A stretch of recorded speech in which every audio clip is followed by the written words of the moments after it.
So my name's Lachlan. I'm from Australia, as you'll pick up with the accent.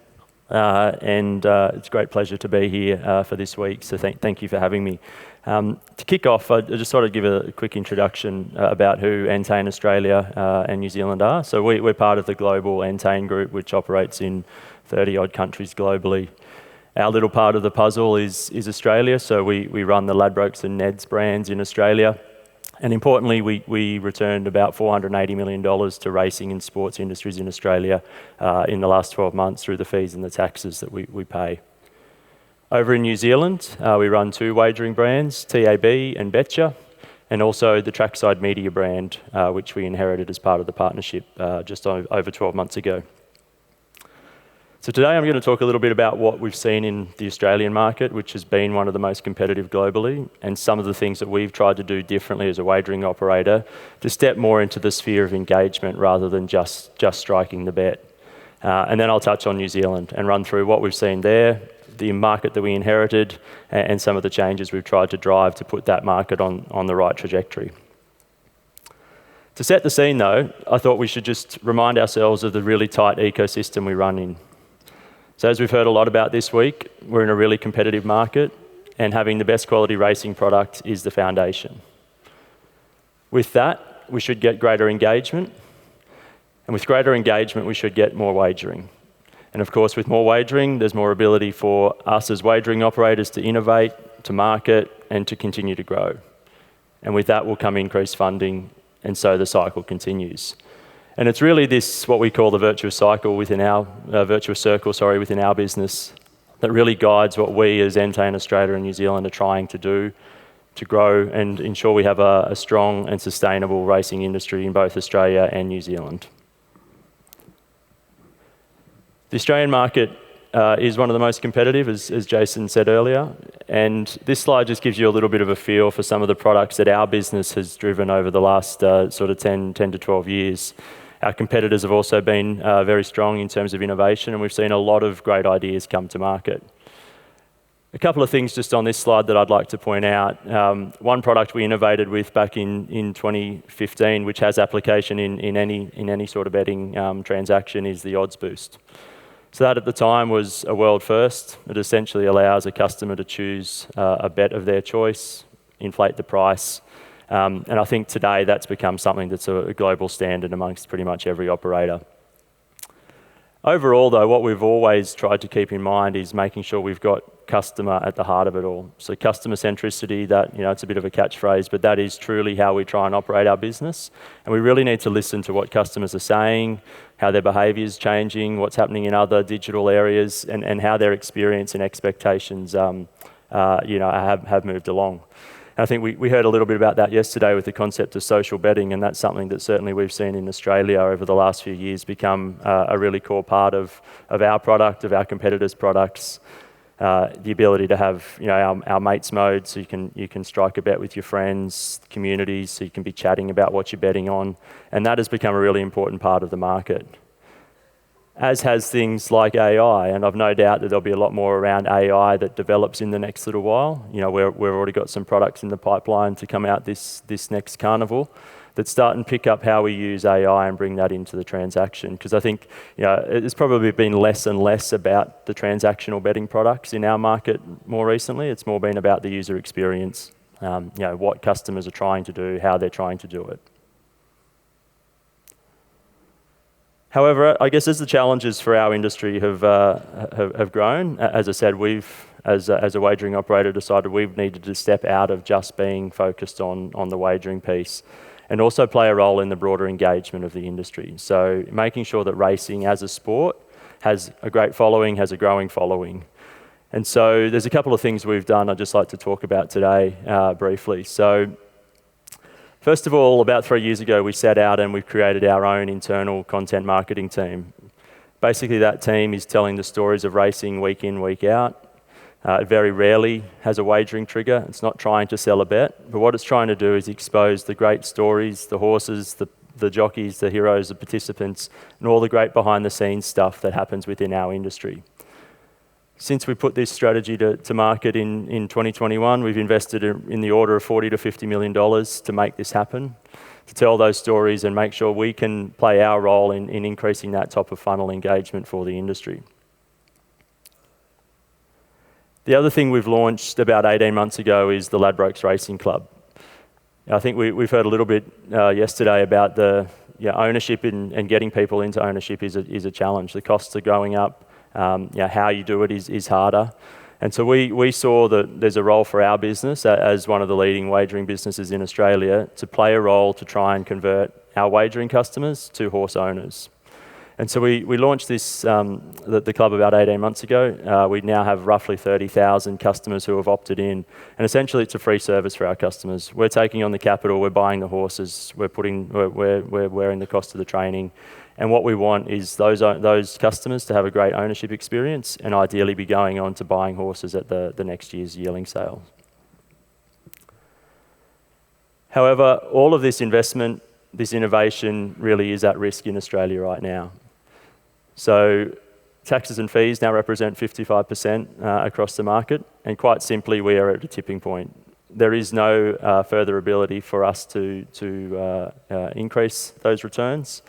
At the end of the day, our profit margins are already very thin, and the only levers we have left to pull are marketing, technology, and product investment, and promotion. And of course, all of those things will be to the long-term detriment of engagement in our racing industry. Moving on now to New Zealand. So just give a quick background to the market structure before the partnership started in June last year.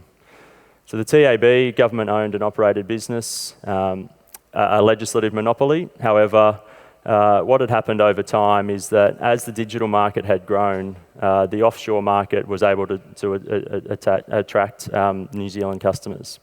And as we sit here today, roughly 30% of the New Zealand market is captured by offshore operators, very few of whom are contributing to the funding of racing.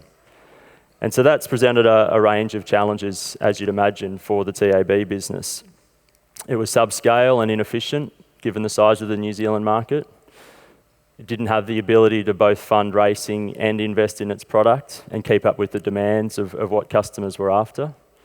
That led to a constant tension between the TAB, the industry about funding and how, as an industry, it could grow. And ultimately, this negative flywheel effect just took hold. So thankfully, Entain, we were successful in winning the process middle of last year to become the new partner of the industry in New Zealand, and it's something that we're incredibly proud of what we've been able to achieve so far. So we had a very deliberate plan, and starting off with the betting experience, we took on a legacy TAB brand that, as I said, hadn't had a lot of investment for a long time, and we immediately moved that across to our Entain Australia tech stack. Given the competition in Australia, basically New Zealand has had the benefit now of all the IP, all the proprietary investment into our platform in a really competitive market overnight. And so we moved that TAB brand over to our platform a few months ago. We've also revamped the brand. It was old, it was tired, it needed a refresh. And importantly, we've launched a second brand, which you can see there, Betcha.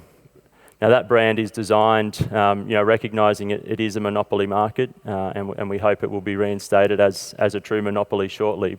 But we needed to make sure we were still innovating and driving choice for customers. So the second brand, Betcha, launched a few weeks ago, and the marketing campaign will kick off in a couple of weeks.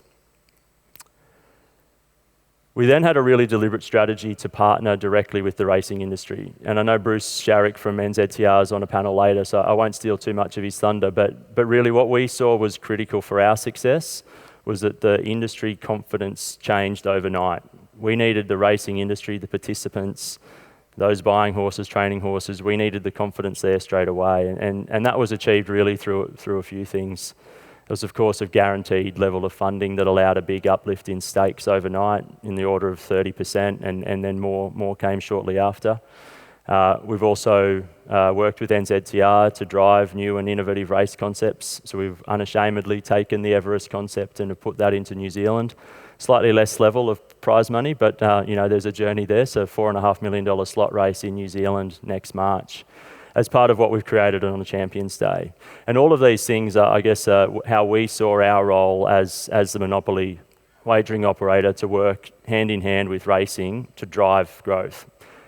And so far, we're really happy with how things have been going. So, over the first 12 months of the journey, we were able to grow the active customer base immediately by 15%. And that was pretty much done with the old brand and the old product still in market.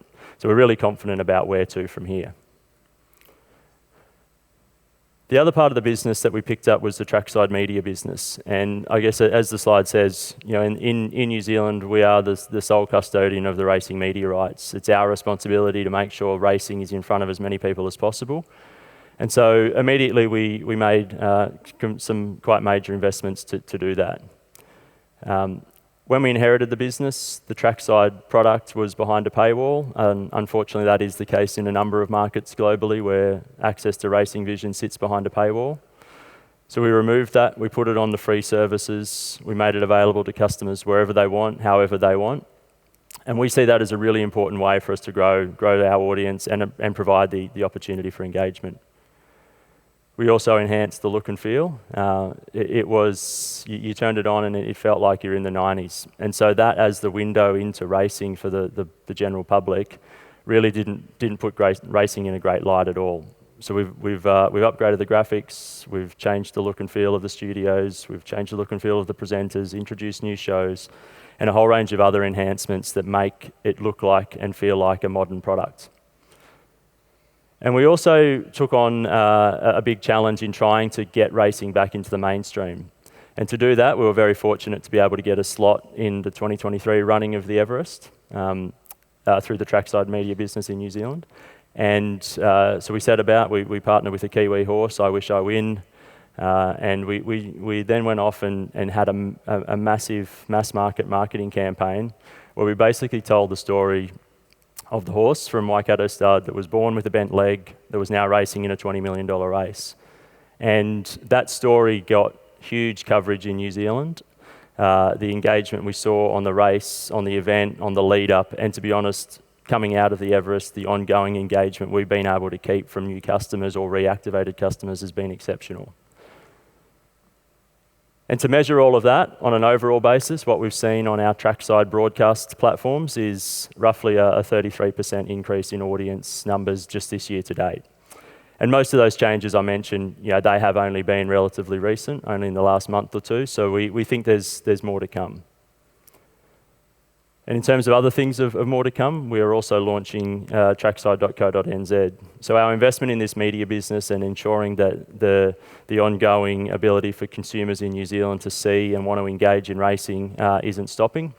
So that will basically be what we want to create there is the home of digital racing news, media, editorial content, the whole lot. Right now, that doesn't really exist in New Zealand, and so we're really excited about that, and we look forward to continuing to grow the New Zealand market in the next few years. So that's all from me. I'm going to pass over to Alex, and I'll see you back on the panel.